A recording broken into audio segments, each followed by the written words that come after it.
L'épître de Paul aux Éphésiens, chapitre 1.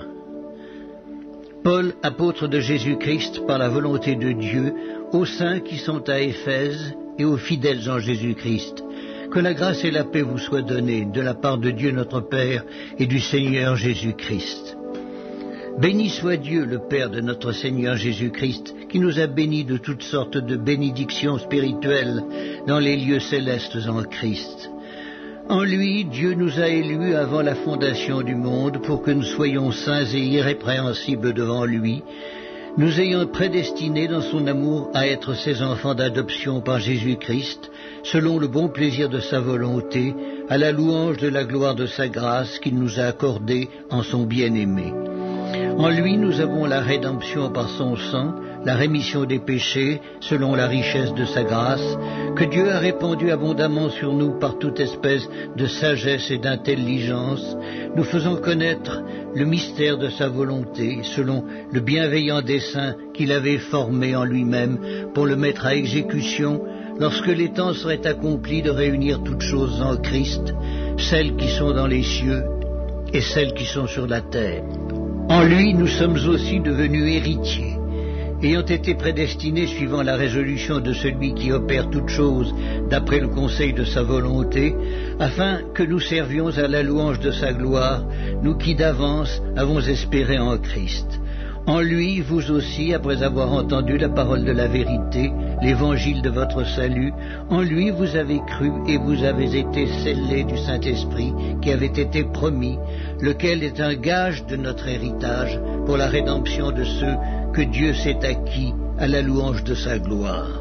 C'est pourquoi moi aussi, ayant entendu parler de votre foi au Seigneur Jésus et de votre charité pour tous les saints, je ne cesse de rendre grâce pour vous, faisant mention de vous dans mes prières, afin que le Dieu de notre Seigneur Jésus-Christ, le Père de gloire, vous donne un esprit de sagesse et de révélation dans sa connaissance, et qu'il illumine les yeux de votre cœur, pour que vous sachiez quelle est l'espérance qui s'attache à son appel, quelle est la richesse de la gloire de son héritage qu'il réserve aux saints, et quelle est envers nous qui croyons l'infinie grandeur de sa puissance, se manifestant avec efficacité par la vertu de sa force. Il l'a déployé en Christ en le ressuscitant des morts et en le faisant asseoir à sa droite dans les lieux célestes, au-dessus de toute domination, de toute autorité, de toute puissance, de toute dignité et de tout nom qui se peut nommer, non seulement dans le siècle présent, mais encore dans le siècle à venir. Il a tout mis sous ses pieds et il l'a donné pour chef suprême à l'Église, qui est son corps, la plénitude de celui qui remplit tout en tous. L'épître de Paul aux Éphésiens, chapitre 2. Vous étiez morts par vos offenses et par vos péchés dans lesquels vous marchiez autrefois, selon le train de ce monde, selon le prince de la puissance de l'air, de l'esprit qui agit maintenant dans les fils de la rébellion. Nous tous aussi, nous étions de leur nombre et nous vivions autrefois selon les convoitises de notre chair, accomplissant les volontés de la chair et de nos pensées, et nous étions par nature des enfants de colère comme les autres. Mais Dieu qui est riche en miséricorde à cause du grand amour dont il nous a aimés, nous qui étions morts par nos offenses, nous a rendus à la vie avec Christ. C'est par grâce que vous êtes sauvés. Il nous a ressuscités ensemble et nous a fait asseoir ensemble dans les lieux célestes en Jésus-Christ, afin de montrer dans les siècles à venir l'infinie richesse de sa grâce par sa bonté envers nous en Jésus-Christ. Car c'est par la grâce que vous êtes sauvés, par le moyen de la foi. Et cela ne vient pas de vous, c'est le don de Dieu. Ce n'est point par les œuvres, afin que personne ne se glorifie. Car nous sommes son ouvrage, ayant été créés en Jésus-Christ pour de bonnes œuvres, que Dieu a préparées d'avance, afin que nous les pratiquions. C'est pourquoi, vous autrefois païens dans la chair, appelés incirconcis par ceux qu'on appelle circoncis, et qui sont en la chair par la main de l'homme, souvenez-vous que vous étiez en ce temps-là sans Christ, privés du droit de cité en Israël, étrangers aux alliances de la promesse, sans espérance et sans Dieu dans le monde. Mais maintenant, en Jésus-Christ, vous qui étiez jadis éloignés, vous avez été rapprochés par le sang de Christ, car il est notre paix, lui qui des deux n'en a fait qu'un, et qui a renversé le mur de séparation, l'inimitié, ayant anéanti par sa chair la loi des ordonnances dans ses prescriptions, afin de créer en lui-même avec les deux un seul homme nouveau, en établissant la paix, et de les réconcilier l'un et l'autre en un seul corps, avec Dieu par la croix, en détruisant par elle l'inimitié.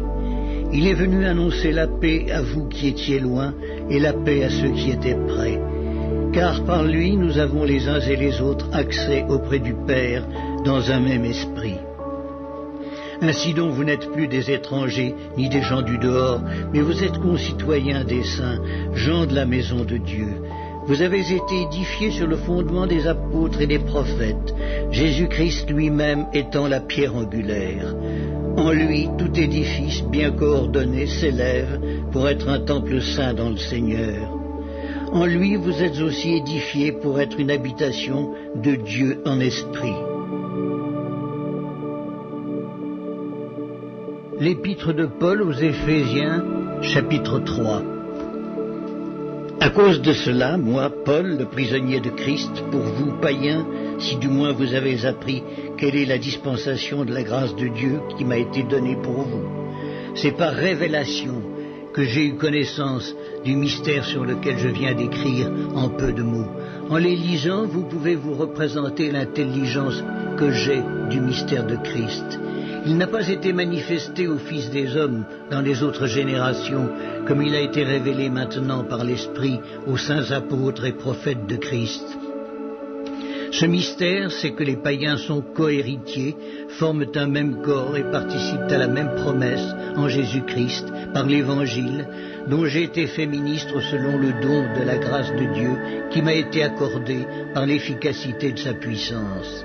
À moi qui suis le moindre de tous les saints, cette grâce a été accordée d'annoncer aux païens les richesses incompréhensibles de Christ et de mettre en lumière quelle est la dispensation du mystère caché de tout temps en Dieu qui a créé toutes choses, afin que les dominations et les autorités dans les lieux célestes connaissent aujourd'hui par l'Église la sagesse infiniment variée de Dieu, selon le dessein éternel qu'il a mis à exécution par Jésus-Christ notre Seigneur, en qui nous avons, par la foi en lui, la liberté de nous approcher de Dieu avec confiance.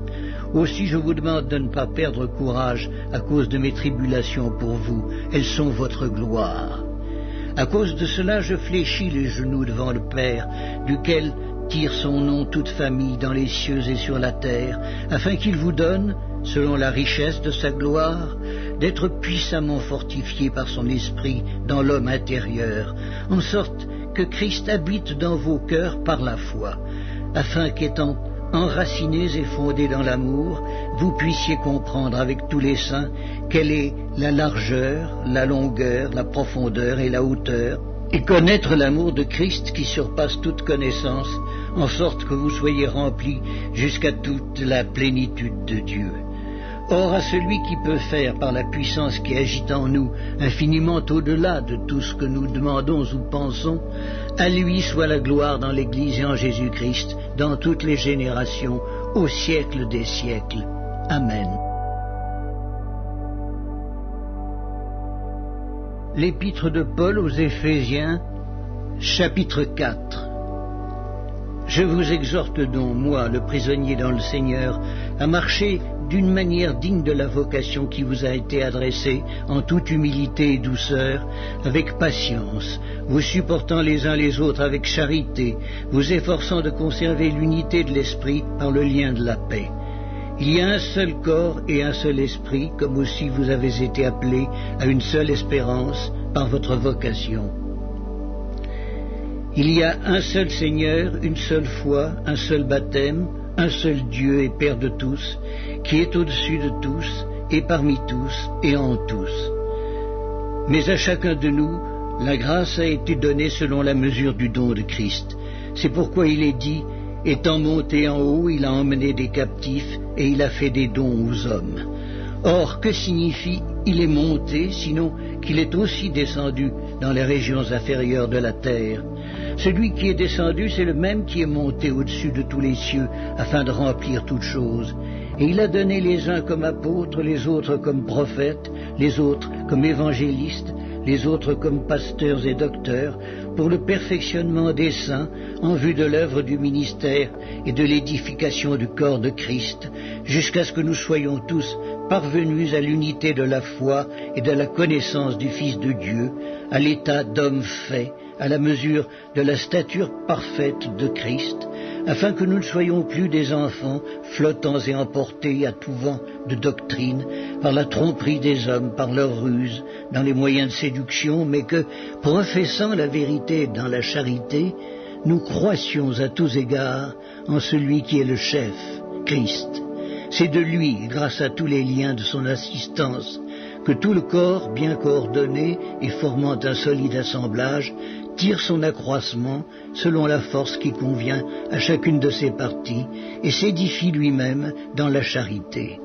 Voici donc ce que je dis et ce que je déclare dans le Seigneur, c'est que vous ne devez plus marcher comme les païens qui marchent selon la vanité de leurs pensées. Ils ont l'intelligence obscurcie, ils sont étrangers à la vie de Dieu à cause de l'ignorance qui est en eux, à cause de l'endurcissement de leur cœur. Ayant perdu tout sentiment, ils se sont livrés à la dissolution pour commettre toute espèce d'impureté jointe à la cupidité. Mais vous, ce n'est pas ainsi que vous avez appris Christ, si du moins vous l'avez entendu. Et si, conformément à la vérité qui est en Jésus, c'est en lui que vous avez été instruits à vous dépouiller, eu égard à votre vie passée, du vieil homme qui se corrompt par les convoitises trompeuses, à être renouvelé dans l'esprit de votre intelligence et à revêtir l'homme nouveau, créé selon Dieu, dans une justice et une sainteté que produit la vérité. C'est pourquoi renoncez aux mensonges et que chacun de vous parle selon la vérité à son prochain. Car nous sommes membres les uns des autres. Si vous vous mettez en colère, ne péchez point, que le soleil ne se couche pas sur votre colère, et ne donnez pas accès au diable, que celui qui dérobait ne dérobe plus, mais plutôt qu'il travaille en faisant de ses mains ce qui est bien, pour avoir de quoi donner à celui qui est dans le besoin. Qu'il ne sorte de votre bouche aucune parole mauvaise, mais s'il y a lieu, quelques bonnes paroles qui servent à l'édification et communiquent une grâce à ceux qui l'entendent. N'attristez pas le Saint-Esprit de Dieu par lequel vous avez été scellés pour le jour de la rédemption. Que toute amertume, toute animosité, toute colère, toute clameur, toute calomnie et toute espèce de méchanceté disparaissent du milieu de vous. Soyez bons les uns envers les autres, compatissants, vous pardonnant réciproquement comme Dieu vous a pardonné en Christ. L'épître de Paul aux Éphésiens, chapitre 5. Devenez donc les imitateurs de Dieu comme des enfants bien-aimés, et marchez dans la charité à l'exemple de Christ, qui nous a aimés et qui s'est livré lui-même à Dieu pour nous, comme une offrande et un sacrifice de bonne odeur. Que l'impudicité, qu'aucune espèce d'impureté et que la cupidité ne soient pas même nommées parmi vous, ainsi qu'il convient à des saints, qu'on n'entende ni paroles déshonnêtes, ni propos insensés, ni plaisanteries, choses qui sont contraires à la bienséance, qu'on entende plutôt des actions de grâce. Car, sachez-le bien, aucun impudique ou impur ou cupide, c'est-à-dire idolâtre, n'a d'héritage dans le royaume de Christ et de Dieu. Que personne ne vous séduise par de vains discours, car c'est à cause de ces choses que la colère de Dieu vient sur les fils de la rébellion. N'ayez donc aucune part avec eux. Autrefois vous étiez ténèbres et maintenant vous êtes lumière dans le Seigneur. Marchez comme des enfants de lumière, car le fruit de la lumière consiste en toutes sortes de bonté, de justice et de vérité. Examinez ce qui est agréable au Seigneur et ne prenez point part aux œuvres infructueuses des ténèbres, mais plutôt condamnez-les. Car il est honteux de dire ce qu'ils font en secret, mais tout ce qui est condamné est manifesté par la lumière, car tout ce qui est manifesté est lumière. C'est pour cela qu'il est dit, réveille-toi, toi qui dors, relève-toi d'entre les morts, et Christ t'éclairera. Prenez donc garde de vous conduire avec circonspection, non comme des insensés, mais comme des sages. Rachetez le temps, car les jours sont mauvais. C'est pourquoi ne soyez pas inconsidérés, mais comprenez quelle est la volonté du Seigneur. Ne vous enivrez pas de vin, c'est de la débauche. Soyez au contraire remplis de l'esprit. Entretenez-vous par des psaumes, par des hymnes et par des cantiques spirituels, chantant et célébrant de tout votre cœur les louanges du Seigneur. Rendez continuellement grâce pour toutes choses à Dieu le Père, au nom de notre Seigneur Jésus-Christ, vous soumettant les uns aux autres dans la crainte de Christ. Femmes, soyez soumises à vos maris comme au Seigneur, car le mari est le chef de la femme, comme Christ est le chef de l'Église, qui est son corps et dont il est le sauveur. Or, de même que l'Église est soumise à Christ, les femmes aussi doivent l'être à leur mari en toutes choses. Marie, aimez vos femmes comme Christ a aimé l'Église et s'est livré lui-même pour elle, afin de la sanctifier par la parole, après l'avoir purifiée par le baptême d'eau, afin de faire paraître devant lui cette Église glorieuse, sans tache, ni ride, ni rien de semblable, mais sainte et irrépréhensible. C'est ainsi que les maris doivent aimer leur femme comme leur propre corps. Celui qui aime sa femme s'aime lui-même, car jamais personne n'a haï sa propre chair. Mais il la nourrit et en prend soin, comme Christ le fait pour l'Église, parce que nous sommes membres de son corps. C'est pourquoi l'homme quittera son père et sa mère et s'attachera à sa femme, et les deux deviendront une seule chair. Ce mystère est grand, je dis cela par rapport à Christ et à l'Église. Du reste, que chacun de vous aime sa femme comme lui-même et que la femme respecte son mari. L'épître de Paul aux Éphésiens, chapitre 6. Enfants, obéissez à vos parents selon le Seigneur, car cela est juste. Honore ton père et ta mère, c'est le premier commandement avec une promesse, afin que tu sois heureux et que tu vives longtemps sur la terre. Et vous, pères, n'irritez pas vos enfants, mais élevez-les en les corrigeant et en les instruisant selon le Seigneur. Serviteurs, obéissez à vos maîtres selon la chair, avec crainte et tremblement, dans la simplicité de votre cœur, comme à Christ, non pas seulement sous leurs yeux, comme pour plaire aux hommes, mais comme des serviteurs de Christ, qui font de bon cœur la volonté de Dieu. Servez-les avec empressement, comme servant le Seigneur et non des hommes, sachant que chacun, soit esclave, soit libre, recevra du Seigneur selon ce qu'il aura fait de bien. Et vous, maîtres, agissez de même à leur égard et abstenez-vous de menaces, sachant que leur maître est le vôtre et dans les cieux, et que devant lui il n'y a point d'acception de personne.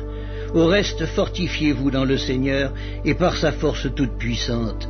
Revêtez-vous de toutes les armes de Dieu afin de pouvoir tenir ferme contre les ruses du diable.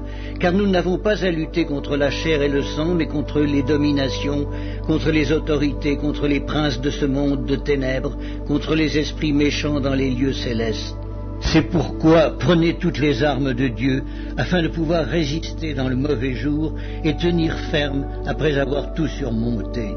Tenez donc ferme, ayez à vos reins la vérité pour ceinture, revêtez la cuirasse de la justice, mettez pour chaussure à vos pieds le zèle que donne l'évangile de paix. Prenez par-dessus tout cela le bouclier de la foi, avec lequel vous pourrez éteindre tous les traits enflammés du malin. Prenez aussi le casque du salut et l'épée de l'esprit, qui est la parole de Dieu. Faites en tout temps, par l'Esprit, toutes sortes de prières et de supplications. Veillez à cela avec une entière persévérance et priez pour tous les saints. Priez pour moi, afin qu'il me soit donné, quand j'ouvre la bouche, de faire connaître hardiment et librement le mystère de l'Évangile, pour lequel je suis ambassadeur dans les chaînes, et que j'en parle avec assurance, comme je dois en parler. Afin que vous aussi vous sachiez ce qui me concerne, ce que je fais, Tychik, le bien-aimé frère et fidèle ministre dans le Seigneur, vous informera de tout. Je l'envoie exprès vers vous pour que vous connaissiez notre situation et pour qu'il console vos cœurs. Que la paix et la charité avec la foi soient données aux frères de la part de Dieu le Père et du Seigneur Jésus-Christ. Que la grâce soit avec tous ceux qui aiment notre Seigneur Jésus-Christ d'un amour inaltérable.